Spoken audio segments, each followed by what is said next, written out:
Hello, my name is Mike McMaster. I work at the Wood County Museum, the building that you see in the picture. I like talking about the Wood County Museum, but often I get asked about the history of the Great Black Swamp. Now, the history of the Great Black Swamp is not the mud.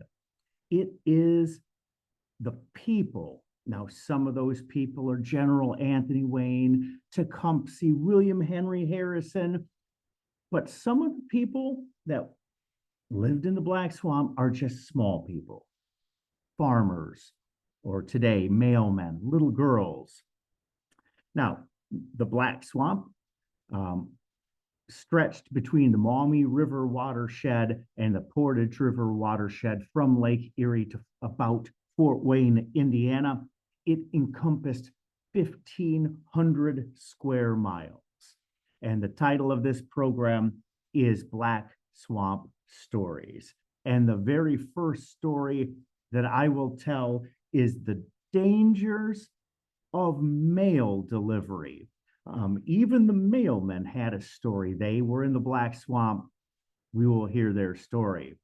Now, in 1832, you could get a contract from the post office if you could pick up the mail in Lima and take it to Perrysburg, either on foot or on horseback. It was only 70 miles.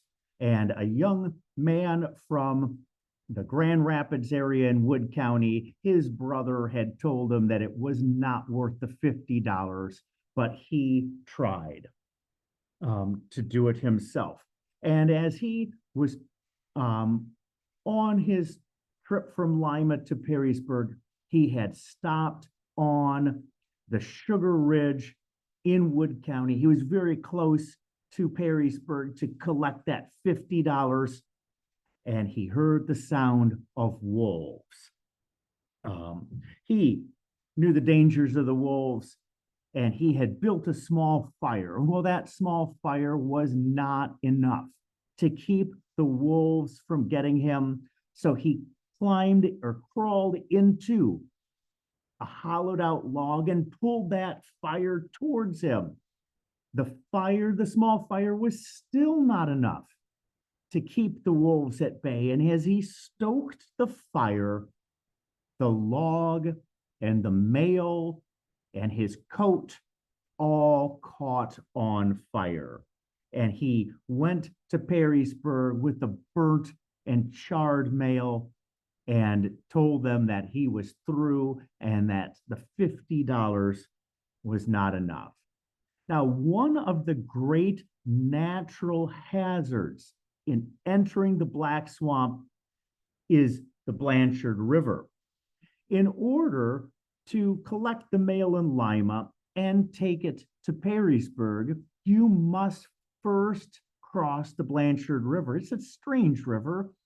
It runs due north to Findlay and then due west to the Auglaize and Maumee River. Now, another man on horse thought that he could collect that mail, but he did not take into account the Blanchard River. Now, most of the year, the Blanchard River, you could easily just wade across it. But in the wintertime, when the Blanchard River is full and flooded and wide, it is a great natural hazard. Now, the man got to the Blanchard River, and as he swam his horse and himself and the mail across it, he and the horse nearly drowned. The mail floated off, and his horse became lame. And it took him a week walking up and down the Blanchard River, cold and freezing, to try to fetch out the mail that he could find floating in the Blanchard River. And it was not worth the $50 from Lima to Findlay. Now, if I could only tell one story of Wood County in the Great Black Swamp, This is the story that I would tell. It is the story of the lost girl of the Great Black Swamp. Now, the greatest danger in Wood County during the Black Swamp era was cholera and malaria. The second greatest danger, which we don't think about, is getting lost. Wood County at that time was 617 square miles of swamp and prairie, barrens and virgin forest, and getting lost and drowning was a great danger. Now, the story begins in Bloom Township on Sunday, October 25th, 1835. Now, the Frankfather family had settled in section 16, right at section 16 and 17 of Bloom Township. They had built their cabin, and as soon as they built their cabin, the creek nearby flooded the cabin out, but they eventually did stay there. Now, on Sunday, the mother and the father, Frederick Frankfather, and his wife were going to walk south to John Hay's home in section 34 of Bloom Township to hear some preaching. There were older children, and they were in charge of the younger children. Now, it being the fall, the group, the older and younger Frankfather children, went out into the forest, and they were drawn to the great yellow leaves of the hickory trees, which was a common tree in the Black Swamp, to collect hickory nuts. And when they returned to the cabin in the evening, their parents returned to the cabin in the evening, they noticed that 4.5-year-old Mary Frankfather was missing. They searched all night and into the next day, October 26th, but they did not find Mary. On day 3, now dozens of men from Bloom Township in Wood County had begun the search, and there was a slim piece of hope that they had found about 2 miles north of the Frankfather cabin. On October 27th, they found the hem of her dress. But by day 4, October 28th, Mary had still not been found. Now, the searchers and the Frankfather family knew that one of the other great dangers in the Black Swamp were the animals, and there were wolves at that time, and they must have been in the back of their mind wondering if Mary was okay. On day 5, Mary had still not been found. By day 6, it is recorded that over 600 men from Hancock and Wood County on horses and on foot had joined the search for Mary. And these searchers searched day and night, and they must have wondered if, at being gone for 6 days at the end of October, they would ever find Mary. On day 7th, the last day of October, Mary had still not been found.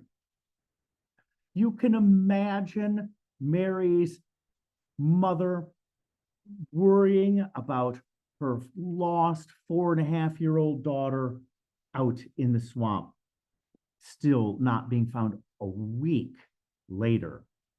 On day 9, there was another slim clue that Mary was still alive. Searchers had found tiny footprints crossing Hall's Trace, which is today State Route 25. At that time, it would have been a mud road, probably not even a plank road at that time, on November 2nd. And this might have given them a slim amount of hope. But day 10, Mary had still not been found. Now, here's where the story gets interesting. On day 11, John Dubbs in Section 1 of Jackson Township had sent workers north into Milton Township to clear some woods. Perhaps one of his sons was with them. And they saw a little girl. Now, according to the Beers book in 1897, they thought that she was an Indian girl and gave her some cake and told her to go home. They thought she was an Indian because they could not understand her language. Mary only spoke German. In the Pioneer Scrapbook of 1910, some boys from Milton Township asked their mother hours later if the Indian girls had blue eyes because they had seen an Indian who they thought was an Indian. She had blue eyes. Now, Mary followed those workers into Section 1 where John Dubbs' cabin was. And instantly, the older Dubbs' daughters recognized that this was not a Native American girl, an Indian girl. This was the lost girl who had been gone for almost 12 days. And they took her and cleaned her up and gave her a little bit of food. And that is about the trail. Mary went north from her cabin, and we know she crossed Hull's Trace, and we know she ended up just north of John Dubbs' cabin. That is about 13 miles that she had wandered in the Black Swamp. Now, on day 5, Mary's father, Frederick Frank father, who had been searching, was alerted that Mary had been found and was safe in John Dubbs' cabin. And on November 5th, after 12 days, she was retrieved by her father and taken home. Now, what did Mary subsist on? What did she eat? She had been with her, even though she was 4.5, she had been with her older siblings. She had seen them collect the hickory nuts. She had seen them break the hickory nuts, and she had eaten the hickory nuts. And my guess is she survived on hickory nuts.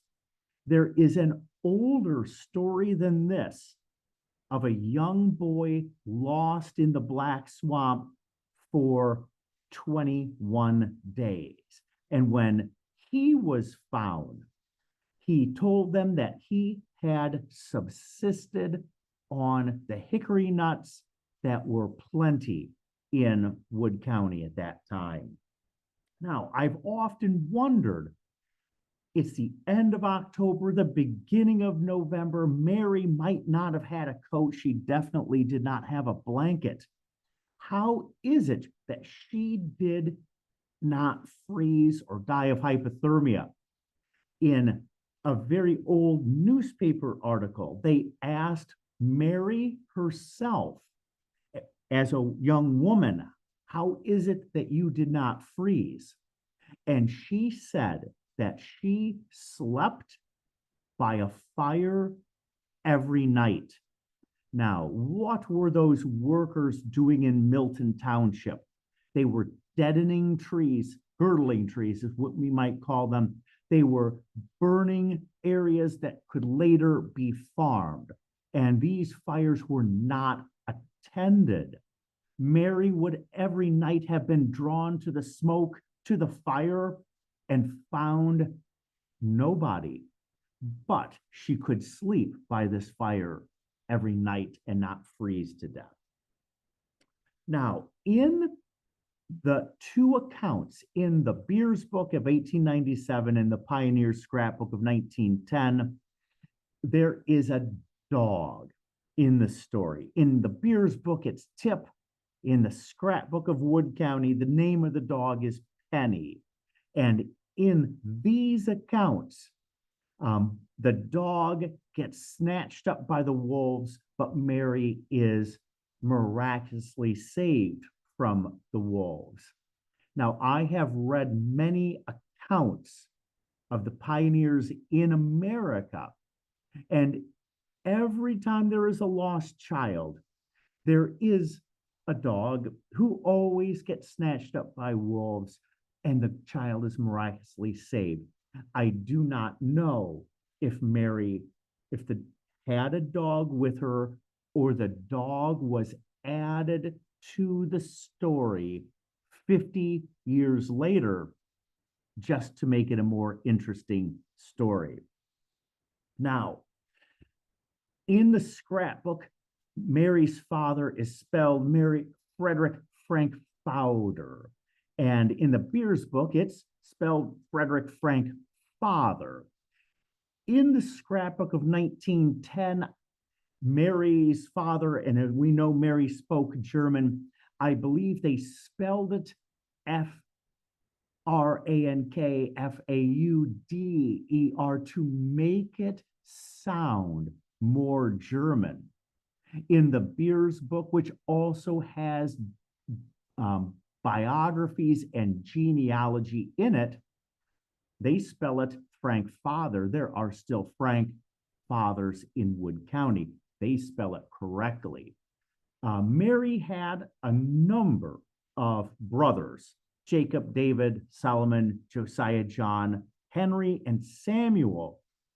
And both Solomon and Josiah and Henry all spell it Frank Father. Their descendants are in Wood County today. Jacob, the oldest, Frank Forther, he moves out west, but he also spells it different than how the scrapbook had spelled it. Even though their last name would have been a German name, they were living in America, and their name probably was changed to become more American. Now, I have just recently discovered that about 4 miles from where I live in Henry County at the Heath Colton Cemetery outside of Liberty Center is buried Mary.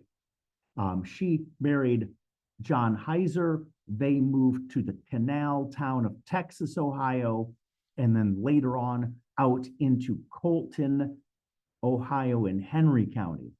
And there she is buried. A very interesting fact. That is the last slide that I have. Mary's story is, I believe, the quintessential story of Wood County, of the Black Swamp and of survival in the Black Swamp. I hope that you enjoyed this program, and I hope that you find my other programs that I will be recording. And thank you for joining me.